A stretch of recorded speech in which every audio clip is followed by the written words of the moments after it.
Hello दोस्तों, आज हम पढ़ेंगे एक नया topic basic concept in geomorphology. इससे हमने पहले वाली वीडियो में हमने जियोमॉर्फोलॉजी की ब्रांचेस के बारे में पढ़ा था और जियोमॉर्फोलॉजी होती क्या है बेसिकली उसके बारे में पढ़ा था। आज हम जियोमॉर्फोलॉजी के कॉन्सेप्ट के बारे में पढ़ेंगे। पहले तो हम जान लेते हैं कि जियोमॉर्फोलॉजी होता क्या है। द टर्म जियोमॉर्फोलॉजी, जियो जिसका मतलब होता है अर्थ, एंड यहाँ पे स्पेलिंग मिस्टेक हो गई है, ये आप लोग सही कर लेना, मॉर्फोस होगा जिसका मतलब होता है लैंडफॉर्म। बेसिकली इसका मीन्स होता है systematic and organise description and analyse करना the landform of the earth. इसका रिजल्ट है डेवलपमेंट होना the basic concept of geomorphology और जिसका क्रूशियल इम्पैक्ट पड़ना टुडेस वर्ल्ड। सो जियोमॉर्फोलॉजी का रिजल्ट है ग्रेट चेंज होना एनिशियंट डेज से आज टिल नाउ तक। सो इसका रिजल्ट है देयर इज अ जनरेशन होना basic concept of geomorphology. So there is a 10 basic concept है जियोमॉर्फोलॉजी के, और ईच कॉन्सेप्ट हर एक कॉन्सेप्ट से डिफरेंट है वेरियस एस्पेक्ट्स में। तो हम पहले फर्स्ट कॉन्सेप्ट की बात करते हैं। द फर्स्ट कॉन्सेप्ट सेज कि जो same physical processes and laws आज के टाइम में ऑपरेट होते हैं वो कहीं ना कहीं जियोलॉजिकल टाइम में भी ऑपरेट होते थे, बट ये नेसेसरी नहीं है कि वो सेम इंटेंसिटी के साथ आज भी ऑपरेट होते हों। ये जो वेराइंग प्रिंसिपल था ये एक अंडरलाइन प्रिंसिपल था मॉडर्न जियोलॉजी का, जिसको हम प्रिंसिपल ऑफ यूनिफॉर्मेटिज्म के नाम से भी जानते हैं। इस प्रिंसिपल को फर्स्ट पुट फॉरवर्ड किया था जेम्स हटिन ने, जो जिनको हम फादर ऑफ जियोलॉजी के नाम से भी जानते हैं, इन द ईयर ऑफ 1785।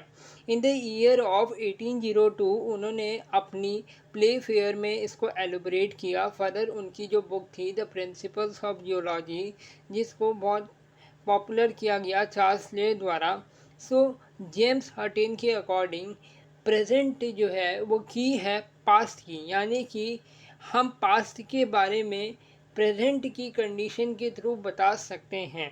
इन्होंने साइट किया कि जो ग्लेशियर होते हैं उसका ज़्यादा सिग्निफिकेंस था प्लेस्टोसीन पीरियड में, जो कि आज के जियोलॉजिकल टाइम्स में भी हम देख सकते हैं ग्लेशियर्स को। Then we have second concept. The second concept says the geological structure एक डोमिनेंट कंट्रोल फैक्टर था लैंडफॉर्म की इवोल्यूशन के लिए, एंड जो कि रिफ्लेक्ट होता है कि जो स्ट्रक्चर होते हैं वो डिफरेंट टाइप्स के होते हैं, लाइक फोल्डिंग होना, फोल्डिंग्स होना रॉक्स में, फॉल्ट्स हम देख सकते हैं। इसका आल्सो मीन्स है there is a hardness, permeability and chemical properties होना रॉक्स की। सो जो डिफरेंस होता है structure and nature of rock में वो भी अफेक्ट करता है वेदरिंग के रेट को, जो इरोजन्स होते हैं अर्थ में। सो जो क्लाइमेटिक कंडीशंस होती है, temperature, precipitation, soil and humidity, वो भी आल्सो अफेक्ट करती है इट्स रेट के प्रोसेस को। फॉर एग्जाम्पल अगर वाटर जो है वो शिप डाउन हो जाता है easily through the permeable sandstone rock due to, जहाँ पे जो सरफेस फ्लोर है वो लेस होता है एंड नंबर ऑफ स्टीम भी आल्सो लेस होती है, जो वाटर होता है वो ईजिली शिप अप नहीं हो सकता थ्रू इनपरमेबल शेल रॉक्स में, but due to surface floor का मोर होना एंड नंबर ऑफ स्टीम का ज़्यादा होना, इससे क्या होगा, इससे जो वाटर है वो इजीली शिप डाउन हो जाएगा अगर सैंडस्टोन की रॉक परमेबल होंगी तो। सो परमेबल रॉक डिपेंड करता है जॉइंट्स एंड बेडिंग प्लेन्स पे। देन द कॉन्सेप्ट नंबर 3 जो बताता है हमें कि टू अ लार्ज एक्सटेंट अर्थ की सरफेस एक प्रोसेस है रिलीफ का, बिकॉज जियोमॉर्फिक प्रोसेस ऑपरेट करते हैं डिफरेंट रेट में। There are the various type के रिलीफ फीचर्स होते हैं अर्थ के सरफेस में, जो कि फॉर्म्ड होते हैं by endogenic and exogenic processes से। अब endogenic processes and exogenic processes क्या होते हैं? एंडोजेनिक प्रोसेसेस वो होते हैं जो फोर्सेस जो कि विद इन द अर्थ में होती हैं। For example like volcanoes, earthquake, जो कि विद इन द अर्थ से ऑर्गेनेट होती हैं ये फोर्सेस। लेकिन एक्सोजेनिक फोर्सेस क्या होती है, जो कि एक्सटर्नल इन्वायरमेंट में होती है, जो कि आउटर पार्ट में होती है from the earth surface. these are example like running water, winds. So these are the example of exogenic processes that are operates outside the earth's surface. So the processes of gradation vary करता है place to place due to lithology and deposition on rocky layers में। Highlands form होते हैं hard rock द्वारा, while lowlands form होते हैं soft rock द्वारा। जो फैक्टर्स होते हैं like temperature, moisture, altitude, topographic configuration and amount of vegetation cover, वो भी आल्सो रिलेट करता है to the structure and lithology. Then the concept number 4 की जियोमॉर्फिक प्रोसेसेस लीव करते हैं एक distinctive imprint upon the landform and each geomorphic process develop करते हैं अपने ओन कैरेक्टरिस्टिक असेंबलेज होना लैंडफॉर्म का। जो फिजिकल एंड केमिकल प्रोसेसेस होते हैं उसको हम ग्रुप करते हैं इनटू एंडोजेनिक एक्सोजेनिक प्रोसेसेस, जो कि बेसिकली इंक्लूड होते हैं जियोमॉर्फिक प्रोसेसेस में। एंडोजेनिक प्रोसेसेस जैसे कि मैंने बताया कि ऑपरेट करते हैं inside the earth crust at extremely fast rate में होते हैं। ये बहुत अचानक से आ जाते हैं, सडन सडन फोर्सेस होती हैं, क्योंकि लाइक अर्थ कोई वॉल्केनोस कभी भी फट सकते हैं, अर्थ कोई कभी भी आ सकता है, तो these are the sudden forces. While exogenic processes जो कि ऑपरेट करते हैं अर्थ के सरफेस में, वो बहुत स्लो रेट पे होते हैं और इनरेगुलर होते हैं, जो कि धीरे धीरे होते हैं। लाइक इरोजन जो होता है अर्थ के सरफेस पे बहुत बहुत धीरे धीरे होता है, तो दीज आर द एक्सोजेनिक फोर्सेसेस।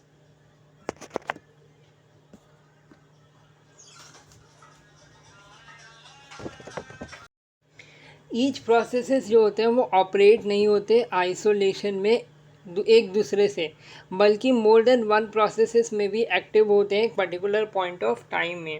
यानी कि एक पर्टिकुलर पॉइंट ऑफ टाइम में सिर्फ एक ही प्रोसेसेस एक्टिव होता है। Then different geomorphic processes active होते हैं कॉम्प्लेक्स मैनर में एक पर्टिकुलर पॉइंट ऑफ टाइम में, जिसको कलेक्टिवली हम एज अ मोर्फोजेनिक सिस्टम कहते हैं। देन द कॉन्सेप्ट नंबर 5 क्या कहता है कि डिफरेंट इरोजनल एजेंट जो कि एक्ट करते हैं upon the earth surface, there is a different project में ऑर्डरली सीक्वेंस होना लैंडमास का। यानी कि वेरियस जो मॉर्फोलॉजिस्ट बिलीव करते हैं कि डिफरेंट लैंडफॉर्म जो होते हैं वो ऑर्डरली फॉर्म होते हैं एक सिक्वेंशियल मैनर में। देन जो यूज़ किया गया टर्म जियोमॉर्फिक साइकिल, जिसको इग्नोर नहीं किया गया कम्प्लीटली। यानी कि जो वर्ल्ड लैंडस्केप है हमारे अर्थ का, वो चेंज होता रहता है कॉन्स्टेंटली, एंड जो अर्थ होता है वो रिवॉल्व करता है constantly, continuously, sorry. Then the concept number 6 is कि जो कॉम्प्लेक्सिटी है जियोमॉर्फिक एवोल्यूशन की, वो मोर कॉमन होती है देन सिंप्लिसिटी से। यानी कि through the different processes and result land form, but reality में ये हार्डली होता है रीजन में, and more than one processes का एक्टिव होना, मोर देन वन प्रोसेसेस का ऑपरेट करना साइमल्टेनियसली एक पर्टिकुलर एरिया पे। सो लैंडफॉर्म एवोल्यूशन से रिलेट नहीं करते वन साइकिल ऑफ इरोजन थे, रेथर देन इसका रिजल्ट होता है न्यूमेरियस साइकिल्स ऑफ इरोजन होना। देन 1957 में हैसबर्ग ने डिवाइड किया लैंडस्केप को 5 कैटेगरीज में। The first one is a simple landscape, they are form by one of significant geomorphic process. Second is a compound landscape, they are form होते हैं by more than one geomorphic process. Then we have monocyclic landscape, these are form by the one cycle of erosion, for example volcanic cone, lava plain, uplifted ocean floor etcetera. Then we have multi-cyclic landscape. These are formed by more than one cycle of erosion. For example, river valley, river traces, and moraine, etc. Then we have exhumated landscape. They are formed in geological past and were be buried under the igneous and sedimentary rock, but due to denudation जो outer layer थी rock की वो remove हो गई later stage में, and particularly landscape इससे बना। Then the concept number 7 की कॉन्सेप्ट नंबर 7 क्या कहता है कि जो लिटिल अर्थ की टोपोग्राफी है वो ओल्डर होती गई टर्शरी में, एंड मोस्ट ऑफ जो हैं वो ज़्यादा ओल्डर नहीं थी प्लेस्टोसीन में। यानी कि जितने भी टोपोग्राफिकल फीचर्स हैं वो बहुत ज़्यादा रेयर थे, सम ऑफ देम जो थे वो एग्जिस्ट करते थे एक एक्सीम्यूटेड फॉर्म में, बट ये कंसीडर्ड किया गया कि जियोलॉजिकल स्ट्रक्चर जो है वो ज़्यादा ओल्डर होते गए दैन टोपोग्राफिकल फीचर से। फॉर एग्जांपल अगर हम हिमालयस को देखें तो ये एक फास्ट फोल्डेड माउंटेन डेवलप हुए क्रेटिस एंड मायोसीन पीरियड में, बट प्रेजेंट डे जो एलिवेशन है हिमालयन माउंटेन का वो अटेंड नहीं हुआ एंटाइल प्लेस्टोसीन पीरियड तक। देन द कॉन्सेप्ट नंबर 8 क्या कहता है कि जो प्रॉपर इंटीग्रेशन था प्रेजेंट डे लैंडस्केप का वो इम्पॉसिबल है विदाउट फुल्ली एप्रिशिएशन होना, मैनीफोल्ड इन्फ्लुएंसेस होना जियोलॉजिकल एंड क्लाइमेटिक चेंजेस का ड्यूरिंग द प्लेस्टोसीन। ये जियोलॉजिकल क्लाइमेटिक चेंजेस थे प्लेस्टोसीन पीरियड में, उसका इन्फ्लुएंस होता था टोपोग्राफिकल फीचर्स पे प्रेजेंट डे के। जो ग्लेशियर्स हैं वो अफेक्ट करते हैं जो एरियाज हैं मिलियंस स्क्वायर माइल्स तक, बट सम ऑफ को कंसिडर किया जाता है कि अफेक्ट करते हैं beyond donor the amount of area that mention. All through जो प्रोसेसेस हैं ग्लेशिएशन के वो बहुत ज़्यादा सिग्निफिकेंस थे प्लेस्टोसीन पीरियड में ऑफ जियोलॉजिकल टाइम, बट ये अवॉइड नहीं किया गया कि जो प्रोसेसेस थे डायस्पोसिज्म के वो भी कंटिन्यू रहे प्लेस्टोसीन पीरियड तक। देन द कॉन्सेप्ट नंबर 9 क्या कहता है कि जो एप्रिशिएशन था वर्ल्ड के क्लाइमेट का वो नेसेसरी था प्रॉपर अंडरस्टैंडिंग होना variety of importance of different geomorphic processes, यानी कि जो वर्ल्ड का जो क्लाइमेट है वो बहुत ज़्यादा नेसेसरी था प्रॉपरली अंडरस्टैंड करना कि क्या इम्पोर्टेंस है डिफरेंट जियोमॉर्फिक प्रोसेसेस की। फर्स्ट वन इज़ कि देयर इज़ अ वेरिएशन होना क्लाइमेट जो कि अफेक्ट करता है जियोमॉर्फिक एजेंट्स के प्रोसेसेस को डायरेक्टली और इनडायरेक्टली। जो डायरेक्ट फैक्टर्स होते हैं वो आता है हमारे precipitation, temperature, wind velocity, wind direction etcetera. और जो इनडायरेक्ट फैक्टर जो कि अफेक्टेड होते हैं क्लाइमेट से वो रिलेट करते हैं जो कि क्लाइमेट से हमारे that is amount, kind and distribution of vegetation cover. Then other type के फैक्टर्स भी होते हैं like amount of rainfall, difference between the leeward and the windward साइज। लीवर्ड एंड विंडवर्ड साइड में क्या डिफरेंस होता है कि जो लीवर्ड साइड होता है वो हमारा रेन शेडो जोन एरिया होता है और जो विंडवर्ड साइड होता है वो हमारे रिसीव करता है रेन। और क्लाइमेटिक इन्फ्लुएंस जो कि रिलेट करते हैं स्लोप से। Then what are the factors जो कि डोमिनेंट होते हैं ह्यूमिड मिडल लैटिट्यूड में, वो सेम नहीं होते हायर एंड लोअर लैटिट्यूड में, but there is a difference होना influence by the climatic condition. Then the last concept is concept number 10 कि जियोमॉर्फिकली हम कंसिडर करते हैं प्राइमरली प्रेजेंट डे लैंडस्केप को जो कि अटेन करता है मैक्सिमम यूजफुलनेस होना हिस्टोरिकल एक्सटेंशन। कि जियोमॉर्फोलॉजी कंसर्न करती है देयर इज़ अ डेवलपमेंट होना प्रेजेंट डे लैंडस्केप का एंड प्रिंसिपल ऑफ यूनिफॉर्मिटिज्म को रिलेट किया गया है इसके साथ। आइडेंटिफिकेशन करना ancient erosional surfaces and study करना टोपोग्राफी, जिसको हम पैलियो जियोमॉर्फोलॉजी भी कहते हैं। बैरियर ने आइडेंटिफाई किया जो हिस्टोरिकल इवेंट थे जियोमॉर्फोलॉजी के इन द ईयर ऑफ 1941। उनका जो ओपिनियन था कि लैंडस्केप जो हैं जो लैंड फॉर्म्स हैं वो रिज़ल्ट होता है प्रेजेंट प्रोसेसेस से, बट इसका सेपरेशन नहीं होता कि हम स्टडी करते हैं लैंड फॉर्म की as a field of effort होना, बल्कि ये डिस्टिंक्ट होता है from a dynamic geology. Then जो एसेंशियल्स एंड जो मैथोलॉजी होती है जो फिजियोग्राफी होती है उसको हम कंसिडर करते हैं to be historical. From the above overall जो आइडिया था बेसिक कॉन्सेप्ट ऑफ जियोलॉजी का वो डील करता है।